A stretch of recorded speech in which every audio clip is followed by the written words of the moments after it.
Olá pessoal, meu nome é Gustavo Haddad Braga e este é o canal Originalista. Hoje nós vamos entender um pouco mais sobre as atribuições do Ministério Público.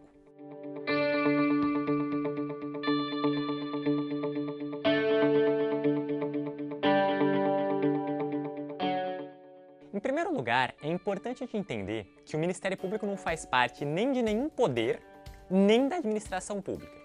Ele está naquela terceira categoria que eu comentei no vídeo da semana passada, que é o das instituições independentes. O Ministério Público, portanto, não está subordinado nem ao Poder Executivo, nem ao Legislativo, nem ainda ao Judiciário. Isso é um detalhe importante que é uma inovação da Constituição de 88. Nas constituições anteriores, o Ministério Público constava como subordinado ao Ministério da Justiça. Ele era, portanto, um órgão do Poder Executivo, como ainda é hoje em diversos outros países, a exemplo dos Estados Unidos. Por lá, o Departamento de Justiça é que controla as procuradorias. O Ministério Público, ele tem uma importante subdivisão interna, que é entre o Ministério Público dos Estados e o Ministério Público da União. Este segundo, o da União, sofre ainda uma segunda divisão, que é entre Ministério Público Federal, Ministério Público Militar, Ministério Público do Trabalho, Ministério Público Eleitoral e Ministério Público do Distrito Federal e dos Territórios. Aí uma distinção importante. O Ministério Público do Distrito Federal e dos Territórios é parte do Ministério Público da União.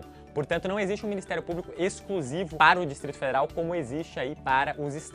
O Ministério Público do Distrito Federal é uma subdivisão do Ministério Público da União. Entre as competências institucionais do Ministério Público, talvez as mais importantes e mais relevantes para a gente sejam duas. A primeira delas é a titularidade da ação penal. Por via de regra no Brasil, as ações penais são públicas. Existem sim exceções que são nos chamados crimes contra a honra, que são os casos de injúria, difamação e calúnia, onde a própria parte ofendida é titular da ação penal. Mas, tirantes esses casos, nos demais é ao Ministério Público que incumbe processar qualquer pessoa criminalmente. O detalhe aí fica por conta de que isso deve acontecer em um determinado prazo que é ditado pelo Código de Processo Penal. Ultrapassado esse prazo, o artigo 5º, inciso 59 da Constituição, permite à própria parte que poderia então intentar a ação penal privada subsidiária da pública. É justamente por conta do Ministério Público ter titularidade da ação penal que é com ele, por exemplo, que se celebram os chamados acordos de colaboração, as popularmente conhecidas delações premiadas, que ficam sujeitas, sim, à homologação do Poder Judiciário, mas são celebradas com o Ministério Público. Outra competência sobremodo importante do Ministério Público é a promoção do inquérito civil e da ação civil pública, que é movida em defesa do patrimônio público, do meio ambiente e também dos direitos sociais e coletivos, de um modo lato, também incluídos aí os individuais homogêneos. É o Ministério Público que instauraria inquérito para apurar, por exemplo, um dano ambiental e processaria depois, tanto na esfera civil quanto na esfera penal, os responsáveis. Também incumbe ao Ministério Público o exercício do controle externo da polícia. E é justamente sobre as polícias que a gente vai comentar no vídeo da semana que vem. Então fiquem atentos a esse tema, eu voltarei a ele mais tarde. Ao Ministério Público, por meio do seu chefe, também incumbe promover as ações diretas de inconstitucionalidade. Não somente a ele é importante listar, ele está lá no rol do artigo 103 da Constituição, entre os legitimados para a propositura dessa ação.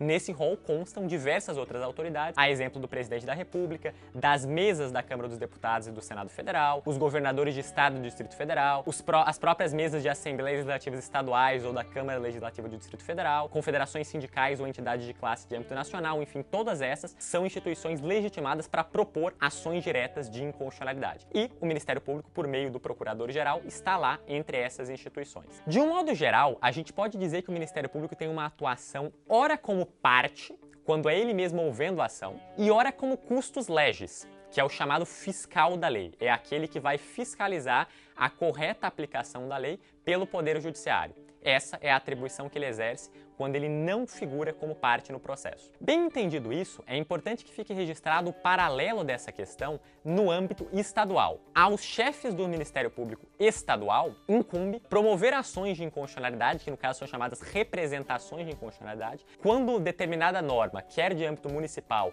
quer de âmbito estadual, estiver sendo impugnada em face de uma Constituição de Estado. Então, quando o parâmetro para aferir a constitucionalidade for a Constituição Federal, é o Ministério Público Federal, por meio do Procurador-Geral, que vai mover a ação direta de inconstitucionalidade. Quando o parâmetro for a Constituição Estadual, essa tarefa vai competir, então, ao chefe do respectivo Ministério Público daquele Estado.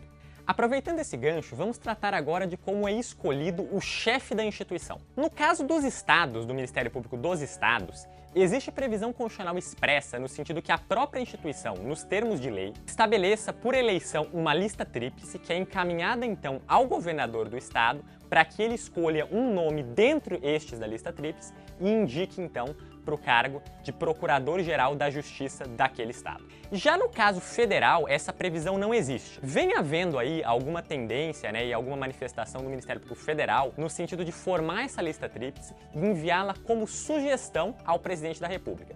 Mas, diversamente do que acontece em âmbito estadual, o presidente da República não está obrigado a escolher o chefe do Ministério Público da União, que é o Procurador-Geral da República, dentre esses 3 nomes indicados pela própria entidade. Ele pode escolher livremente qualquer membro do Ministério Público e indicar ao cargo. Essa indicação tem de ser confirmada pelo Senado Federal e então ele é nomeado para o cargo. O Procurador-Geral da República, ele exerce suas atribuições num mandato de tempo fixo. Então, diferentemente dos membros do Poder Judiciário, que sempre exercem suas funções, por exemplo, no Supremo, vitaliciamente, o Procurador-Geral, ele é sempre membro vitalício do Ministério Público, mas ele exerce as atribuições de Procurador-Geral por tempo certo, por 2 anos, podendo, por iniciativa do Presidente da República e, novamente, com autorização legislativa, ser destituído do cargo antes de transcorrido esse período. Espero que você tenha podido bem compreender o conteúdo de hoje. Se você gostou, não deixe de curtir e compartilhar esse vídeo para fazê-lo chegar ao máximo possível de pessoas.